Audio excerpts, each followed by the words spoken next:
Está me vendo? Assim agora estou. Estou. E você também?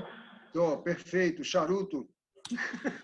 Maravilhoso. É por causa dos mosquitos, Paulo Sérgio. Tem muito mosquito aqui. Agora, o seguinte, eu passei Natal e Ano Novo em Lisboa e fui até o Porto para ver a sua exposição em Serralves. Ah, obrigado. Não, obrigado não. Para mim, obrigado quem tem que dizer sou eu.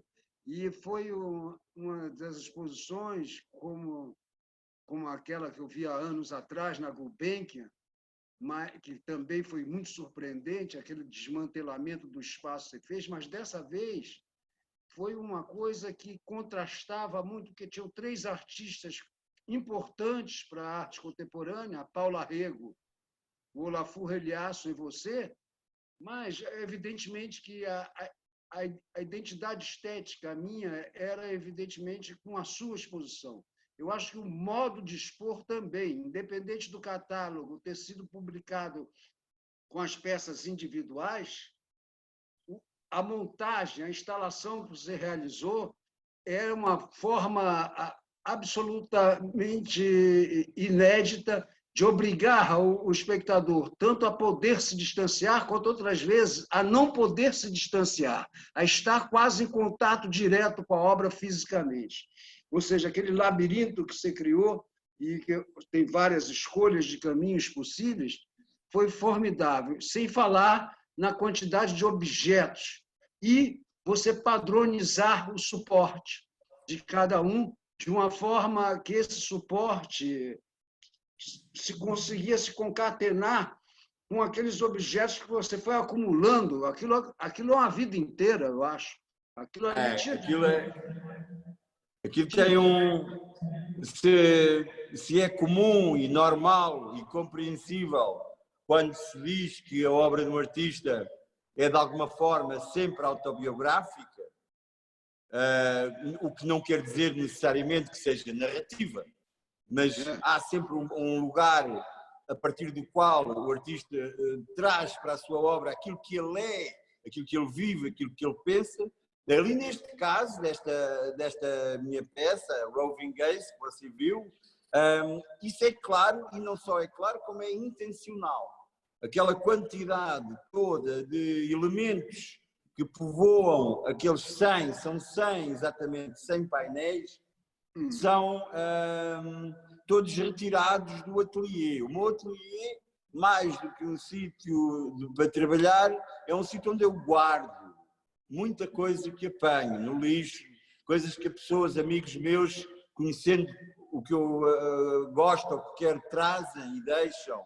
Portanto, o ateliê é um lugar de encontros de muitas coisas que vêm de sítios diferentes, pessoas que vêm de sítios diferentes, momentos, sejam os meus momentos interiores, sejam os meus momentos da relação com os outros, e o ateliê trabalha ali como uma enorme plataforma giratória onde tudo entra e depois tudo é transformado. Ora bom, neste caso desta peça em particular, eu queria fazer uma espécie de um balanço. Há sempre momentos na vida em que fazemos balanços, sejamos artistas ou não. Há um momento em que nos apetece pensar sobre nós próprios, em que nos apetece olhar à roda com outra distância, alguma tranquilidade ou não, alguma serenidade ou não, e olhar e fazer uma espécie de traçar espiritual, mentalmente, uma linha, um itinerário ou uma complexidade de itinerários que nós pensamos ter sido ou ser aquilo que de uma forma muito geral, lata, imprecisa e generosa designamos como a nossa vida. De modo que esse trabalho é um momento de olhar para muita coisa. Muitas daquelas coisas fazem parte de muitos aspectos da minha vida. Por exemplo, há ali uma quantidade de elementos naqueles painéis que vieram do campo onde eu estou agora. Eu, quando começou este estado de emergência em Portugal, decretado no dia 13 ou 14 de março, e eu já estava aqui 2 ou 3 dias antes, porque o país inteiro sabia que isso iria acontecer, e eu vim para aqui, onde aliás estou digamos, a miúdo, muitas vezes, já há cerca de 20 anos. E para aqui virei quando ainda for mais velho do que já sou. Portanto, e para aqui ficarei no resto dos meus dias. Há lá muitas coisas que vêm do trabalho do campo, há lá muitas coisas que vêm dos lixos da cidade, há lá muitas coisas que o meu ateliê foi recebendo. E todas essas coisas se conjugam de uma forma que não tem necessariamente, ou não há uma obrigação de índole analítica, ou crítica, ou narrativa, ou nem sequer formal ou estética. Apesar de nunca se poder fugir a nada disto que eu acabei de dizer, o autor não pode, em boa verdade, nunca fugir a esta espécie de multiplicidade de maneiras de estar quando está a fazer uma obra de arte. Mas, contudo, não havia à partida esse desígnio expresso. As coisas foram aparecendo, foram-se juntando. Eu juntei uma equipa de 11 pessoas, jovens artistas, a quem contratei durante 2 meses e meio, e foi esse o tempo que aquilo demorou a fazer. Tivemos uma dúzia de pessoas a fazer aquele trabalho permanentemente, a conviver, a rir, a brincar, a beber, a fumar e a fazer aquilo. Uns pintavam, outros pregavam, outros martelavam. Depois houve um momento em que apeteceu-me alargar, expandir o campo dessa criação e, tal como eu incluí, guardei montes de coisas e juntei, comecei a deixar eles também fazerem uma coisa ou outra. O meu filho, por exemplo, quando era mais jovem, tinha uma grande encanto pelas coisas dos aquários, era um perito, sabia os nomes dos peixes todos do mundo e os aquários. E ele perguntou-me se podia fazer um painel de aquários. E disse, com certeza, é um painel azul, está logo na primeira sala. Bom, em suma, houve aqui uma metodologia de um caminho sinuoso na corda bamba, mas controlado, com apetite pelo risco e conhecimento das circunstâncias. E, acima de tudo, o único fator que dá formalmente uma coerência digamos, a esta explosão, a esta multiplicidade é, como você reparou e muito bem, os painéis que são todos idênticos e que são investidos, são trabalhados na frente e no verso e que depois são colocados naquilo que você chamou de labirinto. É de facto um labirinto, embora seja ao contrário do conceito normal, ou histórico, ou romântico de labirinto, como nós o conhecemos da literatura, ou digamos, ou da arte dos jardins, do século XVIII até hoje. É um labirinto que tem muitas entradas e muitas saídas, porque eu parto do princípio, e fazem por vezes essa pergunta, e como é que você começa? Eu digo, eu começo do meio. Um artista começa sempre do meio. Do meio de quê? Do meio de tudo, do meio da vida, no meio do dia, do meio do trabalho. Um artista, quando começa num ponto qualquer, a partir do qual pode desenhar uma cartografia que a sua ação lhe permite desenvolver em todos os sentidos por igual.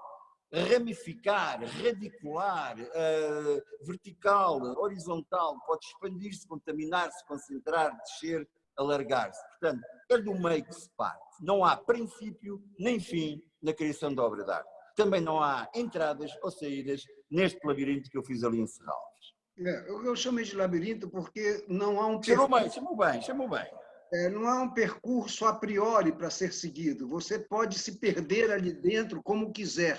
E, aliás, é muito importante essa possibilidade do receptor da obra de arte, daquele que está observando a obra, que está experimentando a obra, sobretudo experimentando a obra através do seu olhar, poder não ter um trajeto a priori. Agora, é muito importante para o público que não pôde ver a obra lá em Serralves, lembrar que ela ocupa 1.500 metros quadrados, são várias salas.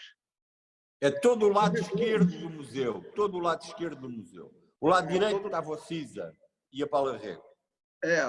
A Cisa e Paula Rego na outra casa. E o Olafur, o Liassan. Agora, eu não vou mas vou inevitavelmente falar, porque eu vou ter que comparar as 3 exposições que eu vi simultaneamente no mesmo lugar, em Serralves, mas a questão que quando experimenta-se aquele percurso, experimenta-se realmente a questão da sombra no contemporâneo, ou seja, aquilo que o Agamben chamou de o que é o contemporâneo. Não importa em que época seja na Grécia, seja no Renascimento, o que é o contemporâneo hoje? O contemporâneo é aquilo que não está claro, que não está esclarecido, que não está preconcebido e na cabeça do receptor. É aquilo que o surpreende porque ele entra nas sombras, ele entra naquilo que não está claro e descobre, então, o que é o contemporâneo. Ali, evidentemente, na comparação que eu vou fazer, a obra contemporânea por excelência é a sua, nesse sentido de dar a ver algo que está escondido, algo que não está claro. Eu gostei da exposição do Olafur Eliasson, mas cada vez mais as obras dele se parecem com obras de um designer. Eu acho que a arte aplicada, o design é muito importante, mas as artes plásticas, as artes visuais têm que ter algo de experimental. E ali a experiência se perdeu completamente no Olafur, porque é uma obra de um designer, né? De um desenhista industrial, quase. Eu acho que a obra do Olafur é cada vez mais... Eu conheço o Olafur há muitos anos, ele foi meu assistente. É verdade. Há muitos anos, nos anos 90, eu fiz uma pequena exposição numa pequena galeria que havia em Munique, a chamada Galeria Tanit, que é a deusa da fertilidade, digamos, na cosmogonia daquilo que é hoje o Líbano, daquela parte do Mediterrâneo. E tinha lá um jovem muito simpático e muito prestável e muito capaz, que se chamava Olafur Eliasson, e foi ele que construiu a espécie. E desenvolvemos uma relação de amizade, não propriamente muito íntima, nem muito continuada, acima de tudo, não muito continuada e talvez muito pouco íntima, mas pronto, cresceu uma cordialidade. A última vez que eu o vi pessoalmente foi numa remota Bienal de Veneza, já há uns anos, e foi também um encontro breve. Contudo, esta introdução é apenas para dizer que eu percebo muito bem, digamos, essa sua inquietação, para não dizer esse seu sofrimento. Na verdade, a obra do Olafur, sob o pretexto de agitar questões muito importantes que têm a ver com o ambiente e outros temas, que são temas que unem as pessoas e que são importantes para discutir a nossa relação com o mundo, mas na verdade tudo aquilo se tornou um pouco efeito especial, não é? E há uma presença e há uma narrativa, a meu ver, pessoalmente, para a forma como eu me entendo a mim, enquanto artista e pessoa, encontro muito um peso que me incomoda, que é um peso de uma teatralidade quase gratuita e no sentido de agradar a largos espectros de público para conseguir com isso, conseguir acima de tudo que os museus vendam muitos bilhetes para ganharem dinheiro e chamando muitas pessoas a ver ou um sol pendurado como na Tate, ou fontes de não sei o que aqui e lá. Em suma, o homem é simpático, a obra é maçadora. De modo que não vou mais longe, digo isto. Tinha a Paula Rego, que é um clássico, né? Sim. A Paula Rego é hoje um clássico. Apesar da vitalidade dela, ela é um clássico, já está perfeitamente estabilizada e não há surpresas para mim. A cada vez que vou a uma exposição da Paula Rego, a última vez que eu fui a Serralves, a última vez. Em 2004, quando fui a Serralves, havia uma exposição dela em montagem e o nosso João Caldeira, muito gentil, eu deixei um cartão de visita na porta, fui percorrer a exposição dele estava em montagem, ele desceu e nos surpreendeu, a mim e a Sandra, abrindo a montagem da Paula Rego que nós vimos. E dessa vez... mas isso é o João é assim. Essa é a forma como o museu deve ser levado, não é? Não deve ser, digamos, canonizado como uma igreja, deve ser um lugar de abertura e de passagem, ao ponto de abrir as montagens da exposição a pessoas que têm que ver essas montagens. Não digo que toda a gente precise ver isso, mas há pessoas que têm que ver tudo. E uma pessoa na sua posição, que pensa e reflete e escreve, tem que ver a montagem da exposição. Portanto, o João fez aquilo que ele sabe que tinha que fazer e fez bem. Ele, aliás, é um tipo bom. Ele é bom, ele é bom. Agora, voltando ao seu trabalho, aquela experiência lá na Gulbenkian, em que ano aquilo? Foi em 2006. Eu vou contar para vocês a história disso, que é muito rápida. Eu vi essa exposição, eu tenho... Há 3 grandes acontecimentos históricos à escala nacional e mundial que decorrem em 1956, em Portugal. Um foi a Gulbenkian, abril, 1956. O outro começou a emissão da televisão em Portugal. A televisão em Portugal só começou a emitir em 1956. E o terceiro foi o nascimento de Pedro Cabrita Reis, portanto, que é o outro vértice do triângulo. Ora bom, ora bom, você nasceu em 1956? Sim, é verdade. Você é exatamente 10 anos mais moço do que eu. Você nasceu em setembro. Eu nasci em setembro. Nasci em setembro. É verdade, mas ouça, Paulo, isto a partir dos 40 anos somos todos velhos e da mesma idade. Bom, de qualquer forma, em 56, ou não, em 2006, a direção da Gulbenkian, da altura, para celebrar justamente os 50 anos da instituição, resolveu convidar-me e fez uma coisa inaudita para a época e que provocou, aliás, em Lisboa, muitos comentários e não eram todos positivos. Resolveu oferecer-me, dar-me carta branca, a palavra é esta, carta branca, para eu poder fazer naquilo que se chamava na altura, agora tem outro nome, chamava-se o Centro de Arte Moderna. Ofereceram-me com carta branca o Centro de Arte Moderna para eu fazer o que me apetecesse para celebrar os 50 anos da Fundação Gulbenkian. E, é claro, também os meus, necessariamente. E eu fiz criei esse enorme trabalho que abarcava o espaço todo do Centro de Arte Moderna, e para isso deram-me a possibilidade de aceder ao acervo da Fundação, e eu trouxe ao mesmo tempo muitas coisas também já do meu ateliê, e há um terceiro segmento de coisas que foram construídas lá, direto. Era fácil nessa altura ter, por exemplo, pedreiros a construir um muro de tijolo que eu mandei fazer, eletricistas a preparar um chão imenso cheio de luzes neon, ao mesmo tempo que dentro da Fundação vinham os funcionários carregando um soalho de 50 ou 60 metros quadrados, de um soalho em madeira de carvalho lindíssimo, que entretanto eles tinham arrancado quando fizeram umas obras de restauro.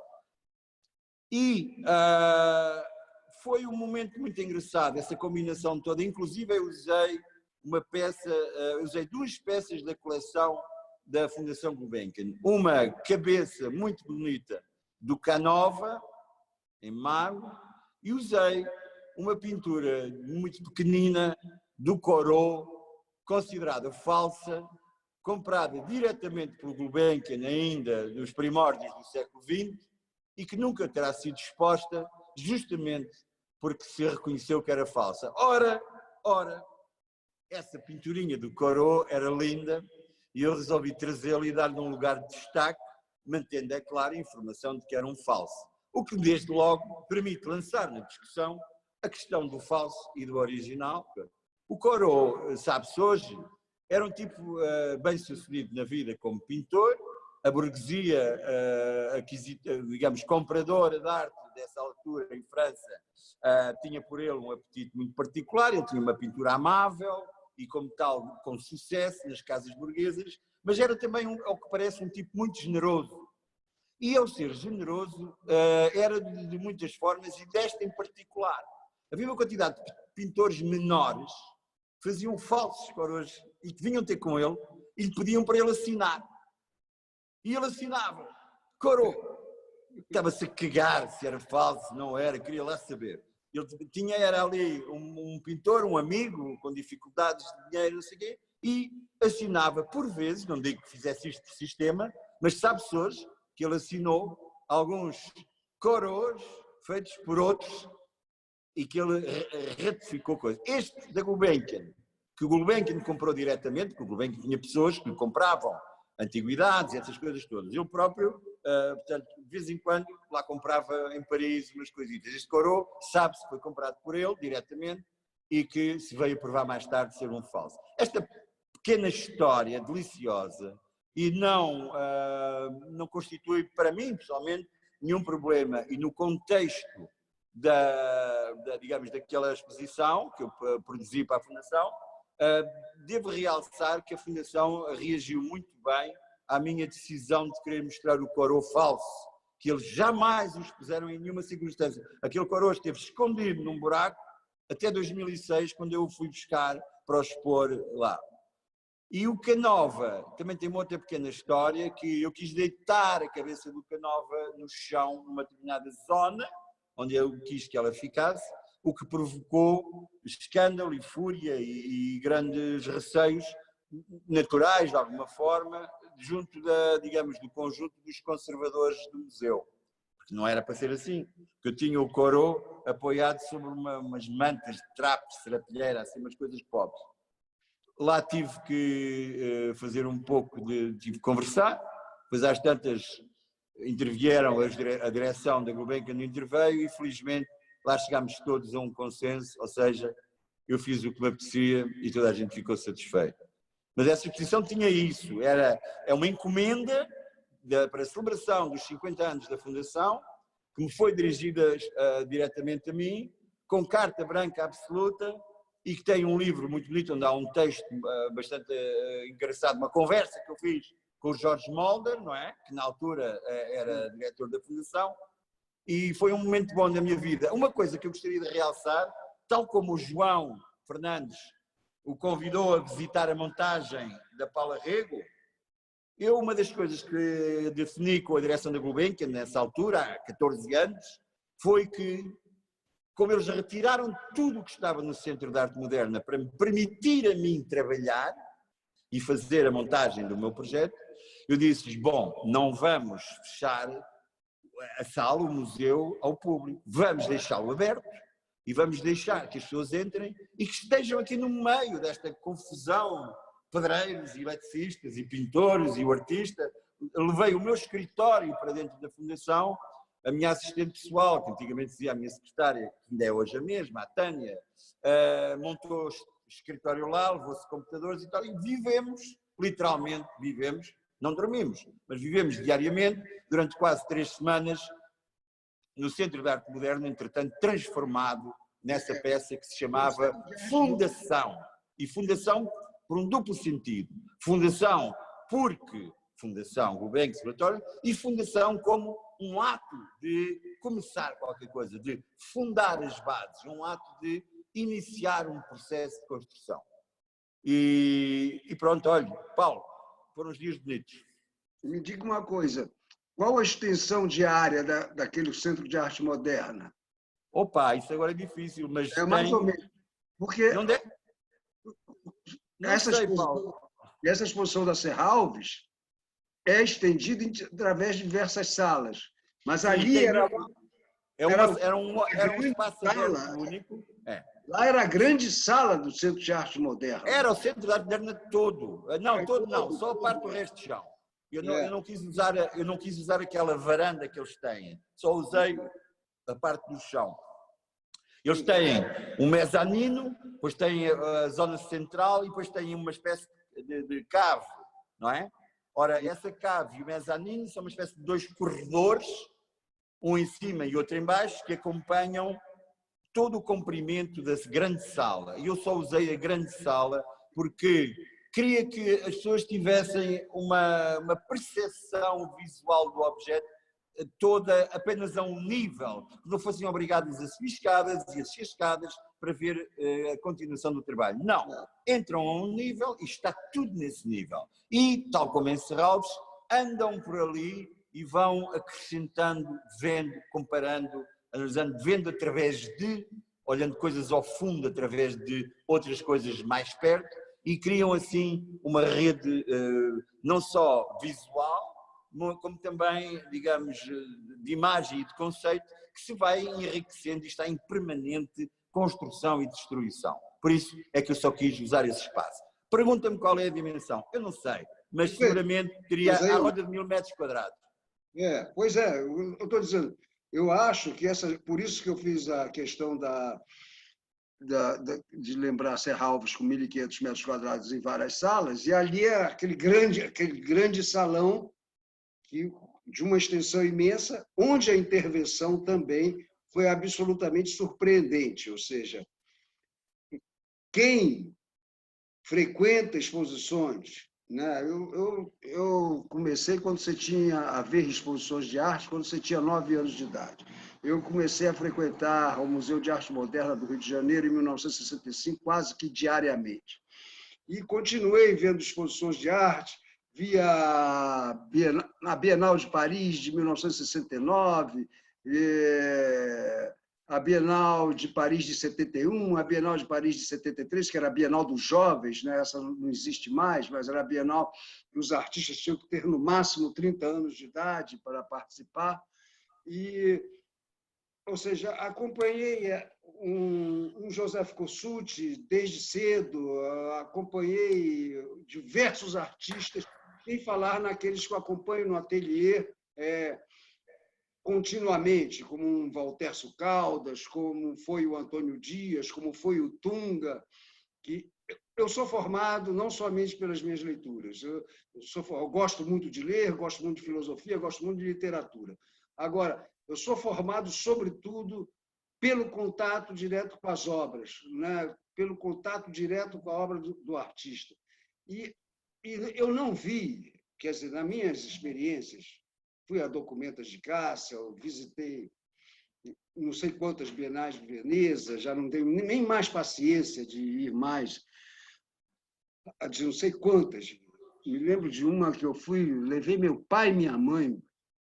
Uau! Essa história foi... Naquela época, a Bienal de Veneza era nos anos pares e a Bienal de São Paulo nos anos ímpares, porque no início, nos anos 50, só existiam duas bienais, a Bienal de Veneza e a Bienal de São Paulo. Então, como a Bienal de Veneza retomou nos anos pares, no segundo pós-guerra, a Bienal de São Paulo retomou nos anos ímpares. Então, foi na Bienal de Veneza de 76. Eu fui com meus pais, foi muito engraçado, porque a minha mãe, quando, por exemplo, na visita a Amsterdã, minha mãe nasceu em 1906 e meu pai em 1904, tá? Só para ter ideia da diferença. A minha nasceram antes do cubismo. Isso é que é a mesma história, isso é história profunda. Mas meu pai não era cego, só sabia ouvir música e ler. E essa de Queiroz era o máximo para ele. Eu fui obrigado a ler todos os romances, que, aliás, reli recentemente, mas eu li na adolescência todos os romances do Essa, contos e mais coisas. Agora, porque o Essa era, para ele, acima do Machado. Uau! Essa é um bocado forte, mas está bem. Eu não estaria de acordo com o seu pai, mas já não vamos ter ocasião para falar. Claro, claro. Nem eu hoje. Claro. Agora, voltando a essa questão da experiência visual que eu acumulei ao longo dos anos, as intervenções mais radicais, no melhor sentido da palavra, de transformar o museu numa coisa nova, que eu vi, foi aquela da Gulbenkian e foi essa de Serralves. Ou seja, transforma efetivamente o espaço museal, onde nós somos dados a contemplar esculturas e hoje entrar em instalações, ver videoarte, eu não aguento. Videoarte soma até 3 minutos. Eu só vejo... Depois de 3 minutos, eu prefiro o cinema. Fellini, Godard, Antonioni... Em matéria de vídeo, os que eu gosto mais mesmo são os de John Ford. Aqueles lá com cowboy e índio mesmo. Aquilo é ótimo. Aquilo é ótimo. Como dizia meu pai, tela larga, colorida e muita ação. É verdade, é verdade, é verdade. Muita cavalgada e muitos tiros. Ele dizia, tela larga, colorida e muita ação. Não tinha tela larga ainda na época do João Ford, mas depois ele chegou a fazer cinemas curtos. Não, agora não. Digamos, eu devo-te confessar que também tenho alguma, digamos, pronto, é uma inapetência pessoal. Eu nem sequer me dou ao trabalho de criticar ou não estou longe disso, não me apetece, não estou preocupado, não me interessa. Mas confesso que os únicos vídeos que eu vejo e revejo e que gosto de continuar a ver e continuar são os do Bruce Nauman. Os vídeos do Bruce Nauman, para mim, são provavelmente são obras máximas.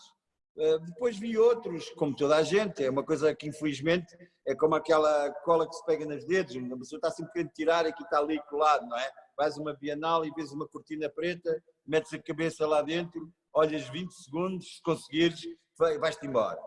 Mas os vídeos do Bruce Nauman sempre tiveram, para mim, pessoalmente, a qualidade de me deixar pregado lá no lugar, a olhar e a ver. São, esses sim, quase que são verdadeiras esculturas com movimento, não é? São peças fantásticas. Agora, de facto... Há trabalhos muito bons, há trabalhos muito bons. Agora, eu não quero entrar nesse terreno. Nem eu, nada, não interessa.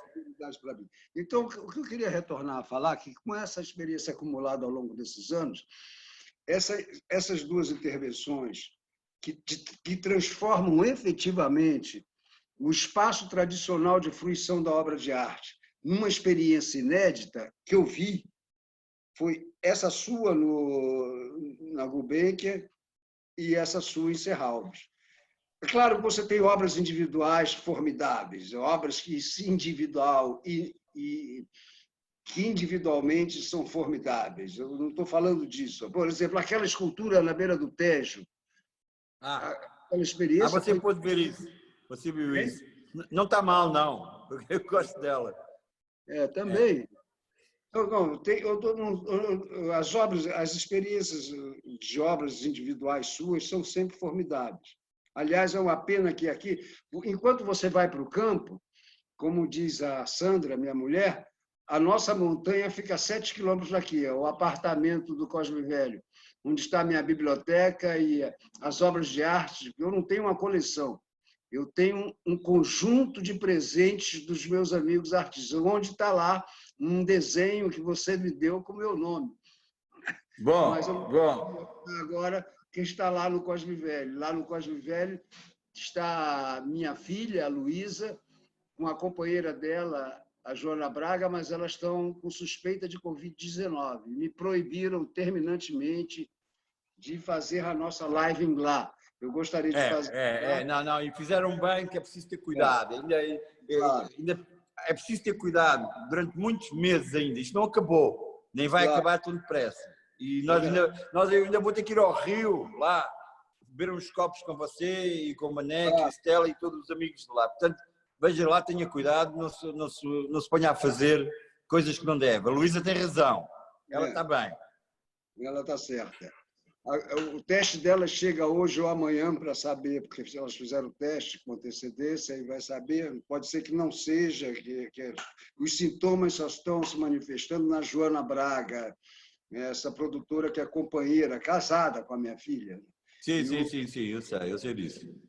Muito bem. Mas olha, Paulo...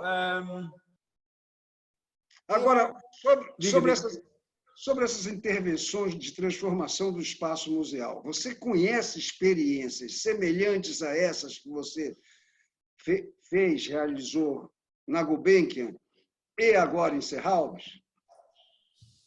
Mas conhece quem? De outros autores? De outros artistas, isso. Oi. Porque eu não conheço, por isso que eu quero informar. É sincera a minha pergunta. Eu tenho várias memórias de algumas coisas que me marcaram, mas, na verdade, isto é uma vergonha eu ter que admitir isto. Eu lembro-me delas visualmente, mas não tenho presente bem os autores, os nomes dos autores. Mas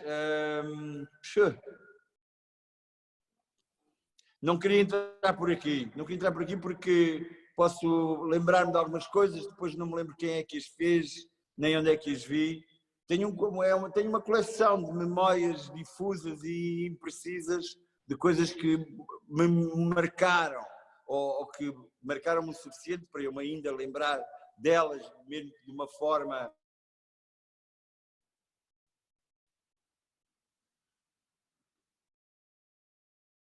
Travou o vídeo do Pedro caiu do ar. Para vocês todos, mas foi um indivíduo que me queria telefonar. Não sei como é que ele entrou, que nós tínhamos tentado bloquear as chamadas, mas por visto não deu resultado. Bom, Paulo, continuando, onde é que nós íamos? Estava eu a fazer queixa da minha falta de memória. Mas digo, para falarmos um pouco mais sobre isto, eu devo confessar uma coisa que já tenho dito isto publicamente, nós os dois não tivemos a ocasião de falar sobre isto, mas este é um bom momento. Há uns anos atrás, mais concretamente em 2009, eu comecei em Hamburgo uma espécie de uma retrospectiva do meu trabalho, que durou 2 anos a viajar, da Alemanha foi à Bélgica, da Bélgica passou em França, e da França acabou em Portugal, na Coleção Berardo. Era uma grande exposição, por exemplo, na Coleção Berardo, onde acabou, tinha cerca de 300 peças, entre esculturas, fotografias, desenhos, pinturas, etc. Nesse catálogo, foi editado na ocasião, pela primeira vez eu decidi nunca mais utilizar a palavra instalação. A palavra instalação, para mim, só se for elétrica, a instalação elétrica, as luzes de casa, porque não tem mais sentido.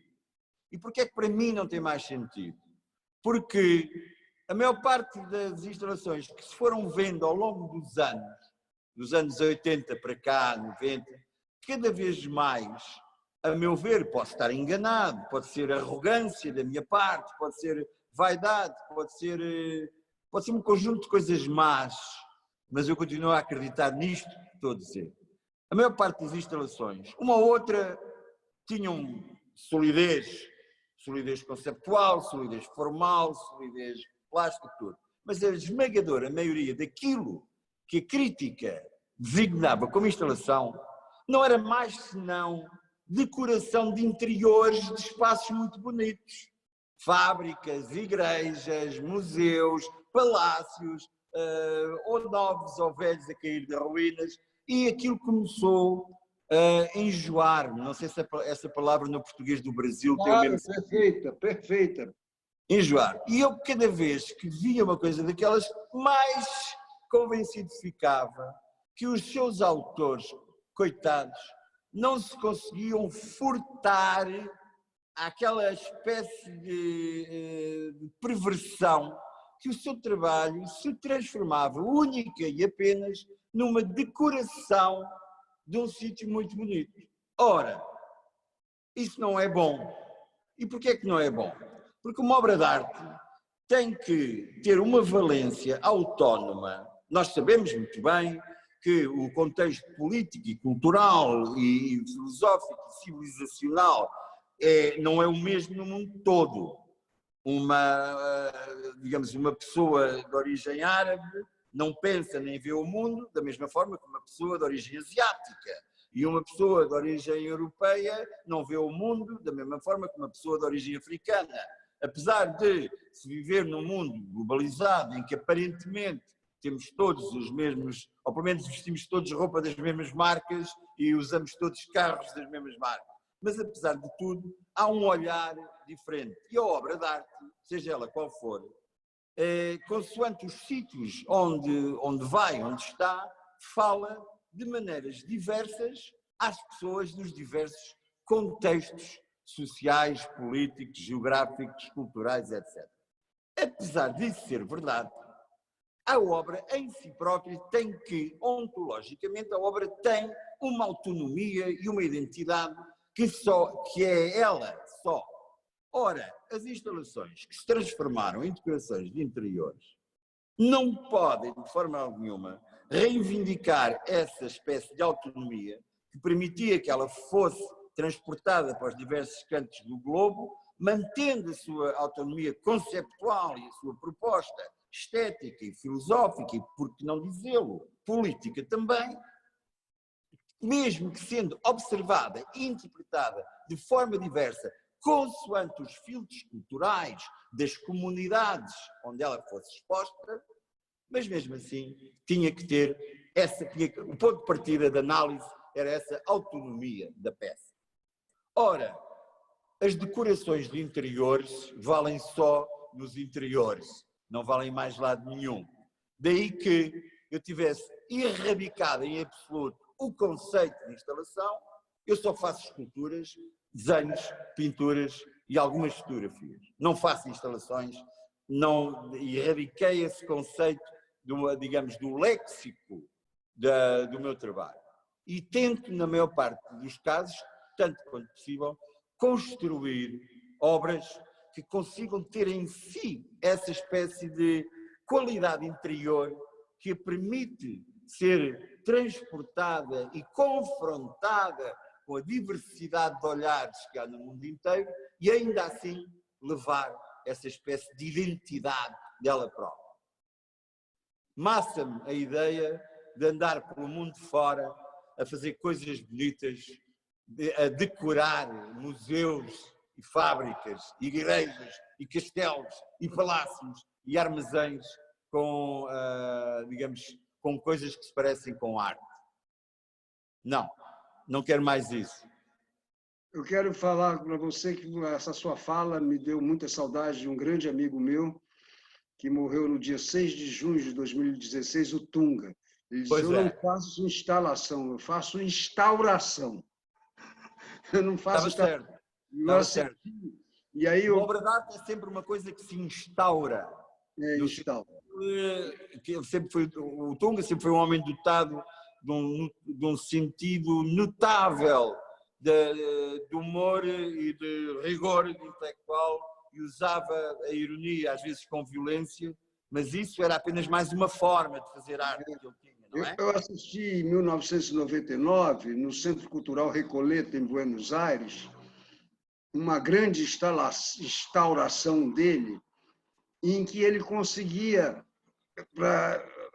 ele chamou 2 grupos, ele conseguia atrair grupos muito diferenciados, porque em Buenos Aires, por incrível que pareça, existia um grupo existencialista radical de esquerda que vivia como se estivesse nos anos 40, e existiam beatniks ainda. Então ele conseguiu agrupar um bando de beatniks e um bando desses existencialistas cujo trabalho era destruir a instauração que ele tinha realizado, ocupando todo o espaço da Recoleta. E a mulher, coitada, diretora do Centro Cultural Recoleta, absolutamente histérica, porque o chão era todo de vidro, e com medo que os visitantes se machucassem, porque ele distribuiu marretas. Se diz marreta em Portugal? Marreta, sim. Ele distribuiu marretas para a turma, para destruir literalmente, e batendo no chão que era de vidro e destruindo toda a instalação. Então, essa performance do Tunga de destruir a obra que está pronta, e sendo a destruição da obra parte da obra. Essa ação do Tunga, que é uma ação que, digamos, presenciámos ao longo da história da arte contemporânea, dos anos 70 para cá, não terá sido a única vez que isso terá acontecido, nem a única vista, mas essa é uma forma de exponenciar, de elevar, através de um processo ritualístico de apenas suposta destruição, ter, digamos, um input ritual de levar a arte ao seu nível celebratório, como pertença da comunidade, pertença de todos, em que há o apagamento das individualidades e há apenas um ritual de imersão coletiva numa espécie de êxtase, numa espécie de celebração, não é? Exorcismática, é um exorcismo, essa destruição é um exorcismo da morte anunciada, que é a morte que vem pela posse, não é? É. Ora bem, se esse objeto da posse for destruído numa espécie de olímpica, digamos, numa religião um paganismo qualquer, que traz essa espécie de celebração, então aí podemos imaginar que sim, que a obra cumpriu o seu objetivo de, desaparecendo, ser agora de todos. É isso. Isso, aliás, prende-se um pouco, havia um ritual, havia nas tribos índias da América do Norte, há uma coisa designada por uma palavra que, digamos, aliterada para a nossa língua, se lê potlatch. O potlatch é um momento na comunidade, na tribo, em que todos trazem as suas melhores coisas, posses materiais, e as destroem coletivamente pelo fogo, como se fosse pôr em causa, mostrar, digamos, exercitar uma libertação dessas prisões e preparar a comunidade e os seus indivíduos para uma nova fase, é um renascimento através dessa cerimónia de destruição dos bens. Agora, uma coisa que agora que eu queria conversar com você é sobre suas relações com o Brasil. E é importante lembrar que, não somente com a Galeria Múltipla, que está promovendo esse nosso encontro agora aqui, parece que você vai fazer também teria programado para o futuro uma exposição no Vale das Videiras, que é um lugar muito aprazível, muito agradável, aqui próximo, onde Já fui convidado, sim senhor, é verdade. É verdade. E como foi sua experiência na Bienal de São Paulo? O que você... Paulo Sérgio, já lá vai tanto tempo que já nem me lembro, não é? Mas eu participei em 2 Bienais de São Paulo, acho eu, sim, 2. E tenho muito boas memórias de uma e da outra. Foi um tempo, a minha estadia em São Paulo para as fazer estive recheada de episódios e peripécias deliciosos, mas os trabalhos que fiz numa e noutra foram marcas, foram trabalhos que eu, enfim, hoje olho para trás e sinto que foram momentos bons, digamos, do meu percurso, da minha trajetória. E foi há muitos anos, já não me lembro, foi nos anos 90. Foi dos anos 90. Eu lembro-me que na primeira Bienal, acho que foi em 94, sim, acho que foi em 1994, fui convidado pelo Aguilar, como é que se chamava mesmo o curador da Bienal? Não. Não. Em 94 era Aguilar. Não. Aguilar, sim. É Aguilar. É. E então eu cheguei lá, eu tinha um trabalho que fiz aqui em Lisboa e que já tinha sido exposto num museu aqui em Portugal e que chamava-se Posto de Observação, fazia parte de uma suíte de trabalhos que nessa altura, nos anos 90, estava a fazer, e que a Gulbenkian, não é? Lá se ofereceu para transportar esse trabalho de Portugal para o Brasil. Ora, o trabalho chegou ao Porto de Santos e todos nós sabemos que há sempre, na altura das Bienais, no Porto de Santos, há sempre ali umas manobras complicadas e é difícil tirar de lá os trabalhos, é preciso conhecer as pessoas certas, é preciso ter uma boa dose de diplomacia e capacidades de logística para poder, do Porto de Santos, tirar a carga que lá chega e levá-la, neste caso, para a Bienal. Eu não tinha ninguém no Brasil que tratasse disso para mim, não é? E então, esse trabalho que foi de Portugal, levado pelo Gulbenkian, nunca chegou à Bienal. E a Bienal ia inaugurar dentro de 2 dias e eu vi-me confrontado, lá está, com a necessidade de construir qualquer coisa, não qualquer coisa de por acaso, mas um trabalho, que para o meu sítio tinham-me dado uma sala extraordinária, na Bienal, no primeiro andar, etc.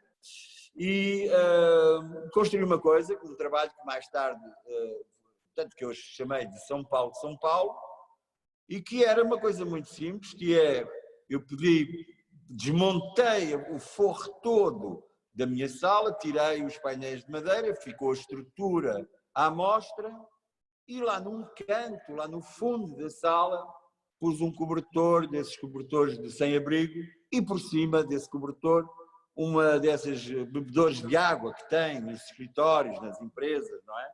Só que em vez de ter água, tinha grãos de café. Porque eu me informei um pouco sobre a história de São Paulo, a riqueza de São Paulo, a questão do café, e a questão, de, digamos, a construção de uma classe capitalista forte, paulista, em torno das explorações do café e por aí fora.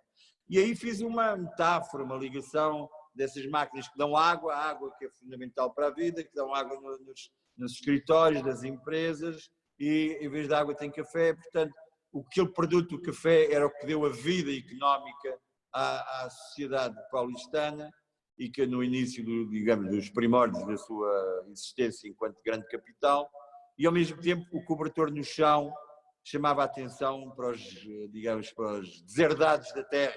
Não é? E esse trabalho mereceu até alguma atenção crítica, mas lá está, é curioso porque esse trabalho nasceu da circunstância, enfim, desagradável e inesperada de eu não poder instalar ou colocar na minha sala o trabalho que eu tinha previsto à partida e que tinha sido transportado de Lisboa.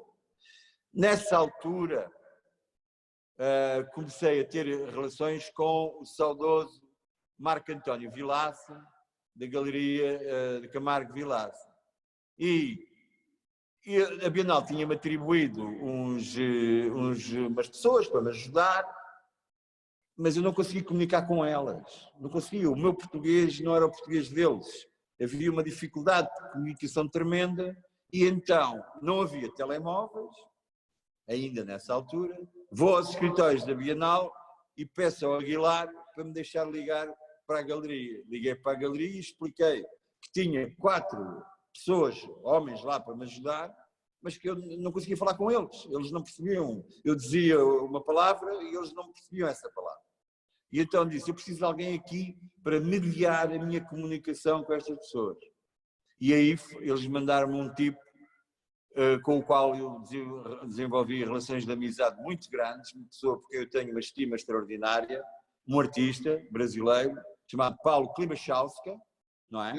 E que na altura era um jovem, bem, na altura éramos todos jovens, de qualquer maneira, mas o Paulo foi absolutamente instrumental e crucial foi o meu primeiro encontro com ele, e de imediato criámos logo ali uma empatia extraordinária, e ao longo dos anos fomos acompanhando e vendo. Quando eu vou ao Brasil, estou sempre com ele, e é um tipo de quem eu gosto muito. E foi o Paulo que traduziu para português do Brasil aquilo que eu queria fazer em português de Portugal, e lá se fez o trabalho. Portanto, isto é uma anedota, não tem qualquer importância, mas conservo com muita ternura nas minhas memórias esse pequeno incidente trágico-cómico de uma peça que não se consegue desalfandegar no Porto de Santos, a necessidade de ter rapidamente de fazer uma coisa qualquer que a Bienal inaugura em 48 horas, e ao mesmo tempo a incapacidade de comunicar com as pessoas, os homens, os rapazes que lá estavam para me ajudar. Bom, a coisa correu bem, o trabalho é bonito, chama-se São Paulo, São Paulo, e como muitos dos meus trabalhos já não existem. Eu fiz muitas coisas ao longo da minha vida que foram feitas para aquele momento e que depois, naturalmente, destruíram-se, desapareceram, não tinha sentido continuar.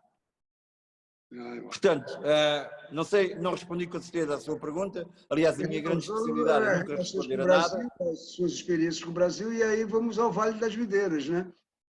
Aí vamos ao Vale das Videiras. Gosto da ideia do projeto comunitário que a Stella e o Maneco lá têm, e espero poder lá estar com amigos como você, com o Sildo, outra gente por lá vai também, por aí fora. É um sítio bom, e é no campo, eu gosto de estar no campo. Vai ser bom. Vai bom. Mesmo. Foi ótimo o nosso encontro. Eu agradeço muito. Eu também gostei muito de falar consigo. Queria agradecer muito a seu filho, o apoio que deu aí. Paulo, não tinha sido possível. Eu acho que estes filhos, quer a Manu, quer aqui o António, foram eles, na verdade, que criaram este encontro. Antônio e Manu. É verdade. Bom, muito obrigado. Você fique bem, mantenha-se com cuidado. e vamos ficar a contar aqui no relógio o tempo que falta para nos vermos no Rio. Tá? Um abraço grande. Muito obrigado, Pedro. Era o que faltava, nem mais, imagina. Até já. Tchau. E agora?